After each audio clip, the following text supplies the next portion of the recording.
Olá a todos e todas, sejam bem-vindos e bem-vindas a mais um episódio do projeto Amanagé, Vozes do Grupesp, esse projeto de divulgação científica do Grupo de Pesquisa em Sociologia Política da Educação, que a cada mês traz um convidado que é egresso ou participante do nosso grupo para compartilhar um pouquinho das suas andanças na pesquisa científica. E hoje eu tenho o privilégio de conversar com a Júlia Alexandre, né, para compartilhar um pouquinho da sua pesquisa de iniciação científica, orientada pela professora Dariane Reis, também do nosso grupo. Muito obrigada, professor Felipe. É um prazer estar aqui hoje participando do Vozes do Grupesp. Eu me chamo Júlia Alexandre, eu sou formada em Pedagogia, sou graduanda em Sociologia, professora especialista em Sociologia da Infância e Educação Infantil e atualmente eu sou mestranda em Educação pelo PPGE. Eu participo do grupo de pesquisa em Sociologia Política e da Educação desde o ano de 2024, que foi quando eu iniciei a minha pesquisa, né? Que foi quando eu fiz o meu PIBIC, minha iniciação científica, intitulado de A Literatura Infantil para as Relações Étnico-Raciais, Perspectivas para as Práticas Pedagógicas Antirracistas na Educação Infantil.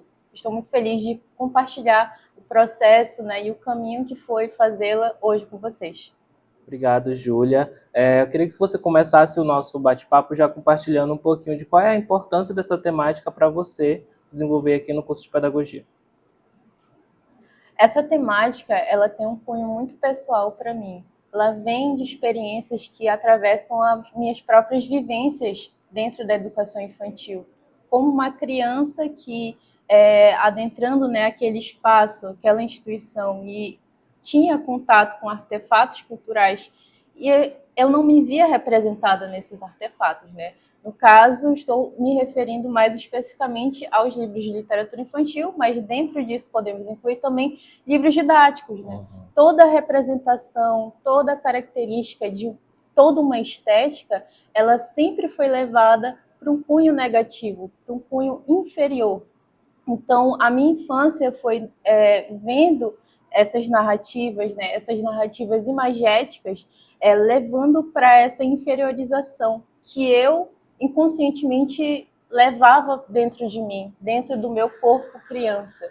Então, a partir disso, enquanto adulta, agora surgiu diversas inquietações a partir dessas minhas vivências e também adentrando agora como professora na educação infantil. Então eu pude ver, enxergar quanto esses artefatos culturais atravessam, né, a concepção estética, né, a construção estética das crianças. E a partir dessas inquietações, uma pergunta me moveu, que foi: o que a literatura infantil diz às crianças sobre quem merece ser visto, ser lembrado e ser valorizado? E pegando esse gancho da sua pergunta, né, toda a pesquisa lá gira em torno de um objetivo, né? Eu queria que você compartilhasse um pouquinho também qual foi o teu objetivo principal ao desenvolver esse PIBIC. O objetivo principal da minha pesquisa foi analisar como a literatura infantil ela contribui para a formação estética, étnica e racial das crianças, né? Pensando também nisso, como poderia fortalecer as práticas pedagógicas antirracistas dentro da educação infantil. Obrigado, Júlia. Agora, para a gente avançar mais um pouquinho, eu queria que você contasse um pouco sobre como foi o teu processo metodológico, né? Quais foram as decisões que você tomou nesse caminhar aí da iniciação científica. A minha pesquisa foi uma pesquisa bibliográfica de cunho documental, porque nós temos muitas limitações por conta do tempo da pesquisa, né?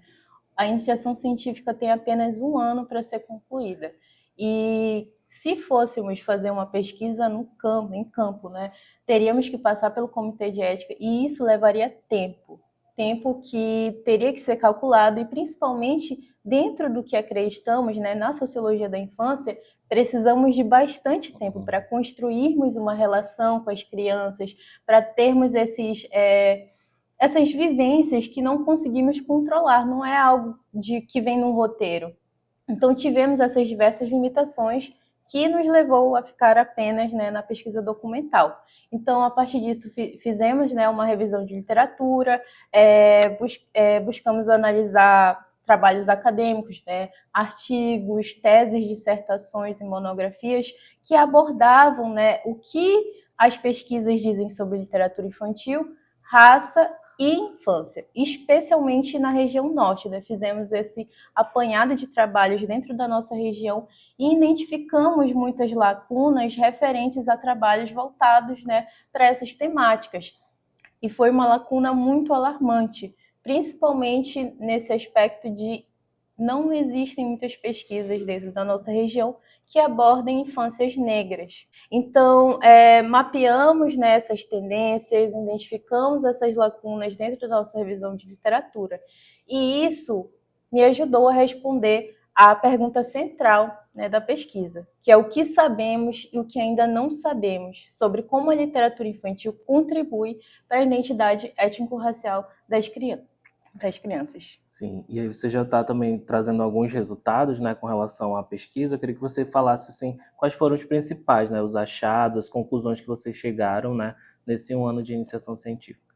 Os principais resultados da nossa pesquisa mostraram que sim, a literatura infantil, enquanto um artefato cultural, artístico, ela tem um profundo impacto na formação da identidade das crianças, tanto positivamente quanto negativamente, né? A literatura infantil, ela é uma forma de arte que ela implica, que ela se põe profundamente na subjetividade humana. E isso vai afetar as crianças também. E muitos adultos subestimam essa capacidade, né, da literatura enquanto forma de arte afetar as crianças dessa forma. Mas ela afeta. E as pesquisas, né, que mapeamos estão se colocando nessa questão que as crianças vão ter esse impacto de que quando elas veem somente representações eurocêntricas, somente representações que fazem elas se sentirem inferiores, elas vão internalizar isso, né, de forma muito profunda, e isso vai impactar nelas enquanto sujeitos pensantes que estão ali formando, criando narrativas sobre sua própria autopercepção.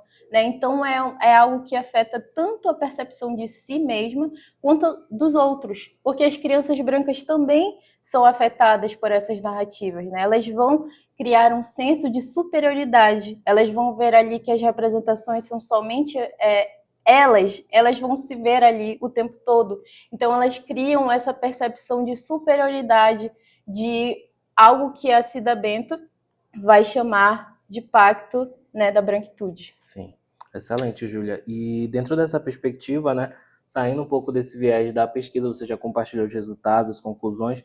Eu queria que você falasse também dos impactos da iniciação científica, né, os desafios. A gente sabe que tem, você já mencionou o 1 ano, né, que é o prazo, né, o período de iniciação científica. Quero que você compartilhe também com quem está nos assistindo quais foram os maiores impactos, desafios, entraves, nesses bastidores que às vezes o relatório não dá conta. Uhum. Como eu disse, né, anteriormente, o tempo é algo que traz muitas limitações, né, para a nossa pesquisa. Além do tempo, temos a limitação, né, da quantidade de laudas que a nossa pesquisa precisa ter, né, que é no máximo 20 laudas, de uma pesquisa de 1 ano, que vai ter um apanhado muito grande de trabalhos, de teses e dissertações, e isso é outra forma de limitação, né, que vamos fazer um relatório, até mesmo poderia dizer superficial, de uma pesquisa tão profunda, que é algo que impactou muito também nesse sentido de eu querer levar essa pesquisa para a pós-graduação, né? Para uma pesquisa em campo, para uma pesquisa bem mais fundamentada, porque quando a gente tem essa limitação de laudas, a gente tira certos autores, certas citações, então, mas em outras questões, né, nas contribuições positivas, foi que a iniciação científica ela me moldou, né, ela me moldou enquanto pesquisadora. Foi ali que eu pude ter a minha identidade enquanto pesquisadora, foi ali que eu pude conhecer mais profundamente sobre a epistemologia que eu acredito, sobre os métodos que eu vou utilizar com clareza, e isso me deixou muito preparada para a pós-graduação. Né? Eu não entrei na pós-graduação sem saber os meus instrumentos, os meus métodos, né? Eu já fui ali com a consciência, sabendo quais autores eu tenho, né, como referencial teórico, e E é isso. Obrigado, Júlia, mais uma vez por compartilhar essa importante pesquisa, né? Muito potente. E eu queria que você aproveitasse aqui o nosso episódio para deixar um recado para os alunos, principalmente da graduação, que tem medo, receio, às vezes não sabe o que esperar de uma iniciação científica. Queria que você deixasse um recado, né, da sua experiência para a galera que está nos assistindo. A iniciação científica, ela me abriu, né, as portas acadêmicas, ela me fortaleceu, né, a minha identidade enquanto pesquisadora. E ela me mostrou que produzir conhecimento é um ato político, é um ato ético. Então, todas essas experiências que eu tive dentro da iniciação científica foram muito importantes, né, para mim, não só enquanto pesquisadora, mas também como humana, ser humano que está adentrando numa pesquisa com outros seres.